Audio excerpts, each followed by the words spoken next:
Bonjour à tous et merci pour votre fidélité à nos rendez-vous sur U2P TV, toujours depuis le Salon des maires et des collectivités locales de Paris. Je rappelle que vous pouvez revoir toutes ces émissions sur u2p-tv.fr ainsi que sur les réseaux sociaux de l'U2P. Et on vous propose maintenant un dialogue autour du budget pour 2026 qui défraie tant la chronique depuis plusieurs mois et qui risque de la défrayer aussi dans les mois qui viennent. Pour en parler, nous accueillons Michel Picon, président de l'U2P. Bonjour. Bonjour. Et Olivier Rietman, bonjour. Bonjour. Président de la délégation sénatoriale aux entreprises, sénateur de la Haute-Saône et auteur d'une proposition de loi sur les retards de paiement dont nous allons parler plus précisément dans un instant. Justement, Olivier Rietman, le budget 2026, il est encore en discussion. Vous allez l'examiner au Sénat très bientôt. Le projet de loi de financement de la sécurité sociale est au Sénat depuis mercredi dernier. Le projet de loi de finances 2026 le sera à partir de mardi prochain. Quelles sont vos priorités en tant que sénateur sur ce budget ? Merci. Alors déjà, je serai un peu moins affirmatif que vous. C'est vrai que le projet de loi de finances de la sécurité sociale est en examen depuis hier soir. Les amendements vont commencer aujourd'hui. Sur le projet de loi de finances, vous dites la semaine prochaine. Peut-être vous en savez plus que moi. C'est les petites infos que j'ai. Voilà, mais en attendant, pour l'instant, on est plutôt allez, je vais utiliser l'expression, dans le brouillard. On ne sait pas vraiment. Tout dépend ce qui va se passer à l'Assemblée nationale. Soit l'Assemblée nationale le votera, arrivera au bout pour mettre en place un vote. Et si elle vote contre, nous, on récupérera le texte initial du gouvernement. Si l'Assemblée nationale n'a pas le temps de le voter, on récupérera le texte du gouvernement avec tous les amendements qui ont été votés à l'Assemblée nationale, puisque la ministre Amélie de Montchalin s'est engagée à reprendre tous les amendements de l'Assemblée nationale. Donc il devra arriver incessamment sous peu au Sénat, avec nous, au niveau de la majorité sénatoriale, une ligne de conduite qui est de revenir sur un certain nombre de choses qui ont été votées à l'Assemblée nationale. Déjà, notamment des choses qui sont aujourd'hui en dehors du cadre légal, que ce soit d'un point de vue du droit européen, du droit international, de certaines conventions qui ont été signées, mais avec deux lignes directrices qui, pour nous, seront vraiment nos guides, qui sont d'aller énormément sur des économies sur le train de vie de l'État et sur les dépenses de l'État, et de refuser toute augmentation d'impôts, notamment dans le cadre des entreprises et des petites entreprises. Alors ça, c'est déjà un engagement qui doit vous rassurer, Président, puisque effectivement l'U2P, la priorité, c'est un budget pour 2026, avec un contexte de recherche d'équilibre sans arrêt, où on demande à chacun de faire des efforts. Mais quelles sont pour l'U2P justement les priorités sur ce thème-là ? Non, mais la première priorité, on l'a annoncé dès le début, c'est que notre pays est un budget. Les entreprises ont besoin de visibilité, ont besoin d'apaisement aussi. On voit bien combien la consommation face à cette instabilité politique est tâtonne. Et donc, pour nous, il y a urgence à ce que tout cela s'apaise un peu, que nos concitoyens retrouvent le chemin de nos boutiques, que les investissements, aussi bien des particuliers que des entreprises, reprennent et que l'emploi aussi continue. Pour tout ça, bien sûr, il faut un budget, mais j'allais dire pas à n'importe quel prix non plus. Parce que s'il s'agit de lever une nouvelle taxe, une nouvelle charge pour nos concitoyens ou pour nos entreprises de tous les matins, pour apaiser la folie législative de quelques groupes qui, pour exister, sont prêts à beaucoup de promesses, même quand ils savent qu'elles sont inutiles, parce que j'imagine tout de même que la sagesse de quelques parlementaires qui votent des dispositions dont ils savent qu'elles ne seront pas applicables, ça n'a qu'un seul but, c'est de faire du spectacle. Mais derrière, nous, ce qu'on craint, évidemment, c'est qu'il y ait plus de fiscalité. Alors moi, d'abord, je ne peux pas être trop complaisant, mais je voudrais vous remercier, monsieur le sénateur, monsieur le président, à la direction à la délégation des entreprises, parce que je sais que vous êtes d'abord très attentif aux entreprises et que vous n'oubliez jamais les petites entreprises, et je vous en remercie en leur nom. Jusqu'à présent, les dispositions budgétaires qui sont prévues, elles épargnent à peu près les petites entreprises. On est très vigilant à tout ça, on est très attaché à ce que l'apprentissage ne soit pas trop rogné. Et s'il devait l'être, c'est plutôt sur les grandes entreprises que l'effort doit porter, pas sur les petites entreprises. Je l'ai dit hier au ministre du Travail. Et puis, bien évidemment aussi, sur les exonérations de charges. Là, je sais qu'il y a un projet dur de restriction. Et il faut être extrêmement prudent dans les emplois qui sont entre un SMIC et un SMIC 6, parce que ça serait une hécatombe pour les petites entreprises. Voilà, donc Moi, je vois Bien sûr, votre réaction. un budget, mais pas à n'importe quel prix. Non, bien évidemment, merci de ces propos très sympathiques à mon égard, mais bien évidemment, je partage en grande partie ce que vient de dire le président Picon. 2 points. Quand on pas d'augmentation d'impôts, notamment pour les entreprises, c'est pas de la posture politique. C'est parce qu'on a la volonté, effectivement, comme tout parlementaire, de voir mettre en place des politiques publiques ambitieuses, que ce soit en matière de santé, en matière d'éducation, sécurité, défense, etc. Et donc, il faut rentrer de l'argent dans les caisses de l'État. Mais ces recettes ne doivent pas se faire par le biais de l'impôt, elles doivent se faire par la création de richesses. Et qui crée la richesse dans notre pays aujourd'hui? Ce sont les entreprises de la plus petite à la plus grande. Et j'apporterai juste une petite nuance, mais en toute amitié pour le président Picon. Les petites entreprises n'ont pas été épargnées par ce qui a été voté à l'Assemblée nationale. Parce qu'il n'y a pas de mesures qui visent directement les petites. Mais dès l'instant où vous mettez en place des mesures qui visent les moyennes, les grandes et les très grandes, ça a forcément un impact derrière sur les petites et les moyennes entreprises. Moi, et je ne dis pas ça par rapport au président, mais par rapport à ce que je peux entendre, notamment à l'Assemblée nationale, on n'arrête pas d'entendre tous les jours des élus remonter les petites entreprises contre les grandes, les salariés contre les patrons, etc. Sauf que tout cela, c'est un écosystème. Et dès l'instant où on touche à un endroit, ça a de l'impact, on appelle ça l'effet papillon, ça a un impact sur tout l'ensemble de l'écosystème. Si on applique de manière très forte de nouvelles impositions, de nouvelles taxes, de nouvelles contraintes aux très grandes entreprises, eux, il faut qu'ils respectent leur marge. Et où est-ce qu'ils vont aller chercher la marge? Eh bien, vers les petites entreprises qui travaillent pour eux, qui ont des sous-traitants. Et finalement, quand on fait, mais vous le savez aussi bien que moi, cher président, c'est un écosystème. Les grandes entreprises, les moyennes ont besoin des petites, les petites ont besoin des grandes pour les carnets de commandes. Moi, quand j'auditionne Bernard Arnault au Sénat sur les aides publiques, Bernard Arnault me dit carrément, moi, si je n'ai pas les petits artisans, les petites entreprises dans tous les coins de France qui savent travailler le cuir, je suis incapable de vendre un sac à main Made in France sur l'ensemble de la planète. Donc c'est un écosystème, et si on touche à l'un, on touche aux autres. Bien sûr, mais je confirme, c'est ce qu'on appelle le ruissellement de la taxe et de la charge. Ça finit toujours sur le petit, on en parlera tout à l'heure un peu sur les délais de paiement. C'est aussi le dernier du bout de la chaîne qui souffre le plus. Justement, je vous propose d'en parler tout de suite puisque, Monsieur Rietmann, vous avez déposé le 28 octobre dernier cette proposition de loi qui vise à réduire les retards de paiement pour lutter contre les défaillances d'entreprises. On a eu d'ailleurs une émission hier sur ce sujet-là et c'est une vraie préoccupation. Et vous soulignez que beaucoup de ces délais de paiement pourraient être évités. Et la question est comment?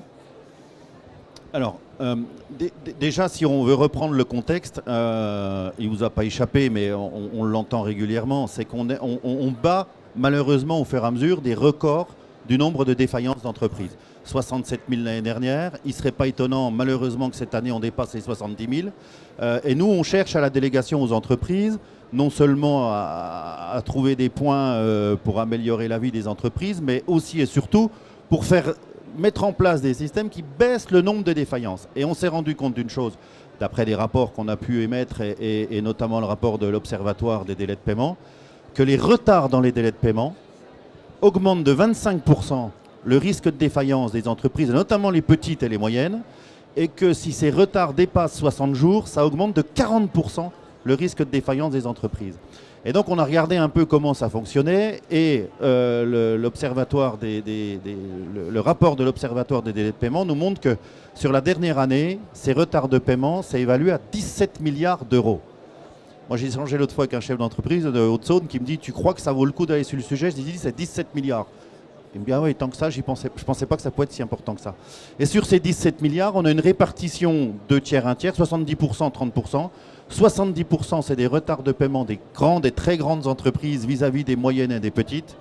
Et 30% c'est la collectivité, c'est des factures qui s'intéressent à des entités publiques. L'État est plutôt bon élève sur le modèle. Les petites collectivités aussi, mais c'est plutôt les plus grandes collectivités et avec un point particulier sur les Outre-mer, où là on a des retards, notamment sur les établissements publics et les établissements publics hospitaliers, qui peuvent dépasser les 100 jours, les 120 jours, pas de délai de paiement, de retard de délai de paiement. Et donc on s'est rendu compte notamment d'une chose par rapport aux très grandes entreprises, c'est un des articles de la proposition de loi, c'est qu'il faut qu'on durcisse de façon draconienne les sanctions, notamment dans un échange avec la DGCCRF, où on nous explique que même si la sanction aujourd'hui maximum est 2 millions d'euros, en appliquant une sanction sur certains groupes qui sont habitués des retards de paiement, pas parce qu'elles le souhaitent, certains peuvent travailler leur fonds de roulement en se disant, etc., on paye plus tard. Mais c'est surtout parce que la chaîne de paiement des très grandes entreprises est assez compliquée, assez longue, et qu'on en arrive à des retards. Et donc il faut qu'on attire leur attention sur le sujet. Et aujourd'hui, la sanction pour retard de paiement, c'est 2 millions d'euros maximum d'amende, avec un doublement de l'amende s'il y a une récidive dans les 2 ans. Et la DGCCRF nous dit elle-même que 2 millions, même en faisant attention de ne pas mettre en péril la grande entreprise, c'est un plafond qui est beaucoup trop bas. Et donc on propose notamment dans la proposition de loi d'aller sur une sanction maximale de 1% du chiffre d'affaires mondial consolidé. Pardon. À titre d'exemple, l'amende maximum qui a été appliquée cette année, là pour l'instant, c'est 1 950 000 à une très grande entreprise française. Et les agents de la répression nous expliquent que s'ils avaient pu aller plus loin, sans mettre en péril l'entreprise, l'amende elle aurait été entre 6 et 8 millions d'euros. Et là, par contre, ça interpelle beaucoup plus la grande entreprise qui va y faire beaucoup plus attention. Et on prolonge le délai d'examen sur la récidive, parce que 2 ans, c'est à peu près le délai d'instruction pour une première amende. Et donc, on le prolonge à 3 ans. Et là, on sera vraiment dans une récidive, parce que 2 ans, on n'est jamais dans une récidive, c'est plutôt considéré à chaque fois comme un premier retard. Et on travaille également sur le retard des délais de paiement au niveau des organismes publics. Michel Picon, ces amendes Non, mais bon, la coercition est une chose. Le fait de votre projet de loi, moi je voudrais saluer cette initiative parce qu'elle met un regard, une lumière sur des difficultés que souffrent souvent de petites entreprises. Donc moi, vraiment merci de ce projet de loi, parce que très souvent, ces 15 ou 17 milliards, vous l'avez dit, les petites entreprises sont les banquiers de plus grandes. Moi, je voudrais simplement attirer votre attention, monsieur le sénateur, sur le fait que réclamer des pénalités pour une petite entreprise, c'est souvent se condamner à ne plus avoir de marché.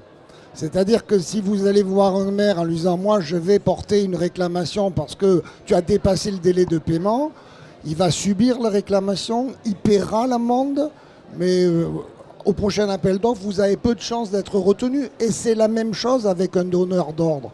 Et donc nous, on plaide un peu pour une automaticité, avoir un système qui fasse que vous avez dépassé le délai de paiement. C'est pas à l'entreprise d'aller porter un recours parce que sinon elle se condamne à plus bosser, qu'il y ait une automaticité, notamment avec le système Chorus qui nous paraissait une idée. C'est que dans le système Chorus, vous avez déposé votre facture, elle n'est pas payée dans les délais, on vous crédite des intérêts et des intérêts contractuels ou légaux qui ont été mentionnés. Parce que laisser à la seule entreprise le soin d'aller faire valoir son droit, c'est dangereux quand vous avez une boîte à tourner et des salariés à payer en fin de mois. Alors, ce que vient de dire le président, c'est excellent, parce que c'est dans la proposition de loi. Ouais. Parce qu'aujourd'hui, la loi dit que les pénalités et les intérêts moratoires sont obligatoires. Mais rien n'empêche, dans une négociation entre un maire, entre un président d'agglomération, entre une très grande entreprise, par rapport à une petite entreprise, de lui dire « bon allez, on négocie, tu m'en enlèves la moitié ou tu m'en mets pas du tout, et puis tu auras à nouveau les marchés, etc. » Parce qu'on sait très bien que si le fait d'appliquer et de ne pas vouloir négocier, ça vient de la petite entreprise, elle passera à côté des marchés. Et donc, on introduit dans la proposition de loi l'obligation et l'interdiction de négocier, de refuser les intérêts moratoires et les pénalités.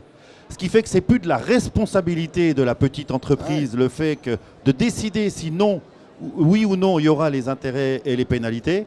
C'est la loi qui l'oblige. Et donc, on ne pourra pas reprocher aux entreprises de ne pas avoir voulu négocier ces intérêts et ces pénalités. Oui. Et puis, si je peux me permettre aussi, il n'y a pas toujours de la mauvaise volonté. Il y a parfois l'entreprise qui vous a donné du travail, qui, elle, est elle-même en difficulté. Et donc, vous aviez aussi, je crois, l'idée de mettre en place un fonds public d'affacturage pour que l'entreprise qui était en difficulté n'en mette pas d'autres et qu'il y ait un fonds public qui prenne le relais de trésorerie. Enfin, pour nous, ça, c'est vraiment quelque chose d'important. Je ne sais pas où vous en êtes. Ça fait partie de la proposition de loi aussi, où on propose la mise en place d'un fonds d'affacturage, notamment pour les plus petites entreprises, dont la dette peut mettre en péril la continuité de l'activité de la petite entreprise, c'est-à-dire que ça pourrait dépasser 30% du chiffre d'affaires. Si la dette dépasse 30% du chiffre d'affaires de l'entreprise, le fonds d'affacturage prendrait en charge et ferait en sorte que la facture soit payée immédiatement et après se retournerait notamment par rapport aux collectivités, par rapport à la collectivité pour récupérer les fonds.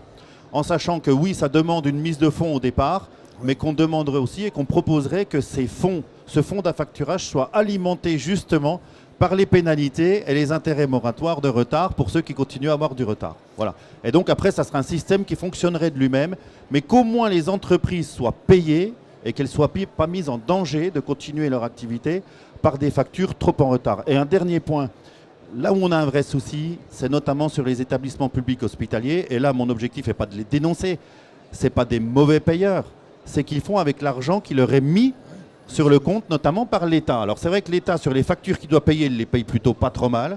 Par contre, sur les responsabilités qu'il peut avoir, et notamment sur le vote de l'Ondam, on se rend compte que l'argent n'est pas mis suffisamment sur le compte des hôpitaux et que le gestionnaire d'hôpital, la première chose qu'il paye, et c'est tout à fait normal, c'est la continuité des soins, c'est les médecins. Et après, il n'a pas suffisamment d'argent pour payer les entreprises. Et comme les entreprises, elles ne veulent pas perdre le marché, parce qu'un hôpital, c'est quand même un grand donneur d'ordre. Elle assume quelque part sur sa propre trésorerie ses retards de paiement et ça peut la mettre en difficulté. Donc là, il faut qu'on fasse un gros travail auprès de l'État pour qu'il y ait une... Et d'ailleurs, dans le projet de loi de finances sécurité sociale, la majorité sénatoriale a décidé de déclarer insincère l'Ondam qui est proposé dans le projet de loi de finances sécurité sociale parce qu'il ne correspond pas du tout aux besoins des hôpitaux pour payer la continuité des soins, le personnel hospitalier et les entreprises qui travaillent pour les hôpitaux. Michel Picon, je vous laisse le mot de la fin, peut-être sur vos espoirs en termes de budget 2026. Mes espoirs, c'est que le pays retrouve de la sérénité. Et le Sénat, c'est l'essence même de la sérénité des débats parlementaires. Que l'on ait enfin un budget, qu'on arrête les errements et comme on appelle ça, la foire à la taxe qui naît tous les matins. Hier c'était sur les taxes foncières qui peuvent frapper là, non seulement les chefs d'entreprise, mais aussi tous nos concitoyens.